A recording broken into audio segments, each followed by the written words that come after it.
Zion, Spartan, and Crumbs. You guys victorious and now tied for first place in the LCS. Was that where you expected to be at the beginning of week 2? Yeah. Yeah, we did. You're just like, yeah, we're going to kill everybody. Even leading into the season as a whole, before you even played in Super Week and went 3-1 there, were you like, Dignitas, this is the team where we're going to win North America? Yeah, as soon as we knew what we're going to be, who we were going to be playing against, who's going to be helping us out, I knew that this team was going to go places. Well, I got a comment, Crumbs. You went with an extremely supportive jungler build here. Is it because you got these shiny new solo laners that you have full confidence in to carry the game now? Not only did you go like the defensive CDR release, but you also got a Mikhail's in the end. And like Jack keeps repeating, you buy the most wards ever. Like you spend so much money for the rest of your team. Is that because of the new guys you brought in, or is that just your current jungle philosophy? I mean, that's always how I wanted to play, and I feel like I wasn't able to find that play style way back. And then now that I feel like I can finally play the way I want to play, just help out everyone in the beginning, and then I'm basically another support that just helps out with ganks. Like just heavily war, like a lot of wars. I mean, the champions in the jungle they're not in their rally. They're not as they're not going to kill anyone. So might as well just use that ability to be strong early to just start snowballing a lead for everybody else that can eventually carry in the remaining of the game. So speaking of not being Irelia, actually, Zion, you were Irelia. You did one. My segues are great. You did friggin' awesome that game. So I have a couple questions for you on this one. One, we don't see a ton of Irelia yet still from top laners. First of all, why is that? She's just one of those champions where it's like, okay, Jax and Shyvana are really strong, and there's a really high chance I'm going to do well in those champions because they're just extremely strong right on the top lane meta. Like I think they're the 2 strongest champions. And then you have Irelia. What I see her is she's kind of like a weaker Jax, and I think she takes a lot more skill to play than Jax, which like is one of my best champions in the current meta because all you do is you just mash your face to the keyboard and just start going away, and then you end up legendary because he's just that strong. That's how I feel. But Irelia, you actually there's a little bit of finesse to her, I feel, and it's really about using your advantage to get ahead in lane and then being strong. If you don't get ahead with Irelia, she just falls really far behind, and she's not that strong of a tank compared to like a Renekton or a Shyvana. So what do you think about the European build? Do you feel like you should always rush Trinity Force on Irelia, or do you like the European build going heavily investing into move speed? I think it's just kind of everybody has their own like little flavor, like play style to the champion. Like Wicked like kind of brought up like, hey, I'm gonna split push with all this move speed, and it's really great if you just want to be annoying and you're like, hey, you can't catch me, and like just keep running away from people. But I kind of like the Irelia that goes in and can team fight, and that's why I like going Trinity Force and then going tank rather than getting all that move speed in. It's kind of your own preference, really. Okay, well of course that worked out for you guys. But speaking of getting ahead in the game, we have our first replay of 2. It's about 10 minutes into the game, you guys kind of duo up in the top lane and get a kill on Ackerman. If we can pull the replay up. Why don't you guys sort of walk me through this fight? So basically the first thing Crumbs asks is, does he have flash? And if that's like the most important thing to communicate. And I said, no, I think he used it. I'm pretty sure he used it.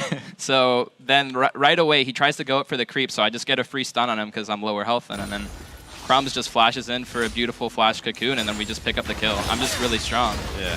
So he forces the ulti right here, and then as soon as he ultis immediately, I know that I can go for a flash cocoon. So I just walk up and just line myself up, and then just get as close to him as possible so there's less movement, less place for him to juke. So that pretty much guarantees a cocoon. So I could have waited probably even a little bit longer to just get even closer to him, and that's pretty much a point-blank cocoon. There's no need to try to throw it from max distance. He has no flash. I'll take mine for a kill any day. So you go for a lot of flash cocoons. You went for the one in the mid lane for your first blood gank, or I guess the second blood gank. Like, why are you so just about burning your flash to just guarantee a kill comes in? I mean, the kill's there. If I can flash and get it, I'll take it. That's pretty much it. A lot of times, I feel like the cocoon mechanic, the flash cocoon, is really strong. It's a long range, like you're maxing it seconds, so it's got a long duration with a short cooldown. If you can get one, that's pretty much like a guaranteed pick already, just because you have good damage, and if you think about the play beforehand, you should know whether you can go for it or not. I mean, the play shows up and I need flash, I'll take it. It's a very high percentage shot. I like it. Now, talking about the early game, though, I want to go back a little bit. Talk about you guys planning coming into this, because you guys had a very successful invade early on in this game that really set the tone for the entire rest of the game. Was this plan tailored against LMQ, or was it just fortunate that they didn't have defensive wards up that would see you coming in? We just play on the fly. I mean, we just thought about it on the fly. Let's do it. That's it. Yep. All right, no forward planning. Just bros. So a follow-up then, like, have you started to sort of categorize other LCS teams and pick out weak points so that you can bring up strategies beforehand that will specifically be very successful against certain teams, trying to play on their tendencies? Less than weak points is more about instead of trying to look to exploit people's weak points, I think it's better to just counter their strengths. So if you exploit their weak points, perhaps their strengths would just rise out and just take over. But if you just shut down whatever they're strong at, their strongest thing is, and their weak points aren't going to carry. So you should win that way.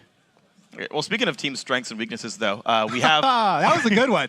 Now, this is a good one. Yeah, we have our second replay. It's a Baron fight. If you guys didn't expect that one coming in. Yeah, well, for the second time, or multiple times in a row now, you guys had a really good Baron. If we can put that one up on the screen. I know, Zion, you said it was until week 4 you'd have a Baron throw, so if you want to walk us through this replay. Yep, still a couple more weeks to go. So we start the Baron, and we know I just burned Twitch's heal. He had to recall. So we're baiting it, and they just walk right into us. They've got no vision. We've got Elise and Ziggs, like, we could easily be doing it. And my thought process is, hey, I'm going to make sure Kha'zix gets a little chunked, so when he comes for Baron, it's hard for him to do it. So I blow his flash and his ulti, and then basically it's really hard for them to contest the Baron because we've got really good vision control. And Ackerman tries to walk up, but Kha'zix just isn't there. And Crumb smites the Baron because nobody can contest it. And we clean up No Name, and we clean up Ackerman, and then Shifter lands a beautiful QR right there, and boom. From there, the game's pretty set. Yeah, that's the aftermath of all the money you spent on wards finally paying off. Yeah, I don't care. I mean, I'll feed them to carry. I don't have to do anything. It's pretty much I just play 10 minutes of warding and trying to gank, and then from then on, I just let them do whatever they want to do. So actually, yeah, I mean, it works really well. I have a follow-up, actually, based on your supportive build. So Qi-Lin's playing a lot of Zyra recently, and every single time he seems to play Mage Zyra. He's like haunted guys Merlin Amakan every time.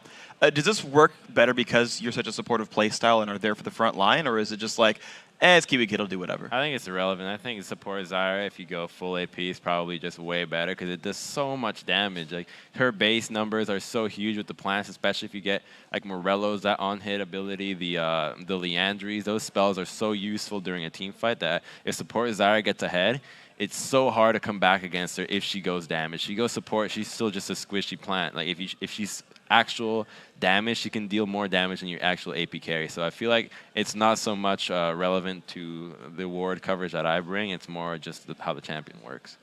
Yeah.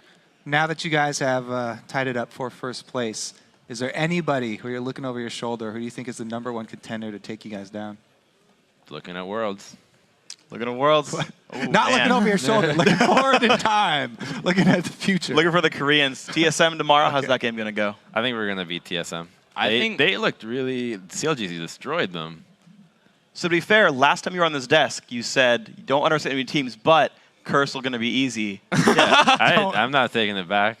Don't underestimate anybody except maybe Curse. Okay. That's what he I said. think it's going to be a good match. The teams are kind of weird right now because like the first couple weeks, and there's like LMQ, TSM, CLG, C9, and like us, and even Curse. Like everybody kind of has their good days and their bad days, and I could easily see TSM being really good and a hard team to beat, but it honestly depends who comes to play. And TSM didn't look so great today. Maybe tomorrow Reggie gives them a pep talk. They're ready. They really want to win, and it'll be a great match. But we'll see. I think it'll be a good match either way. But yeah, I don't think we're guaranteed to win or anything. It'll be a good game. Okay. All right. It'll be a good game versus it's going to be no sweat. We'll see which one ends up being. I'm getting that they're confident. I'm getting a bit of just a little bit. A little bit. Well, you guys are in first place, guys. Congratulations. We'll see you tomorrow against TSM. Got to go ward our jungles real quick. Crumbs might help, but when we come back, it's time for our final LCS match of the day. Cloud9 versus Curse.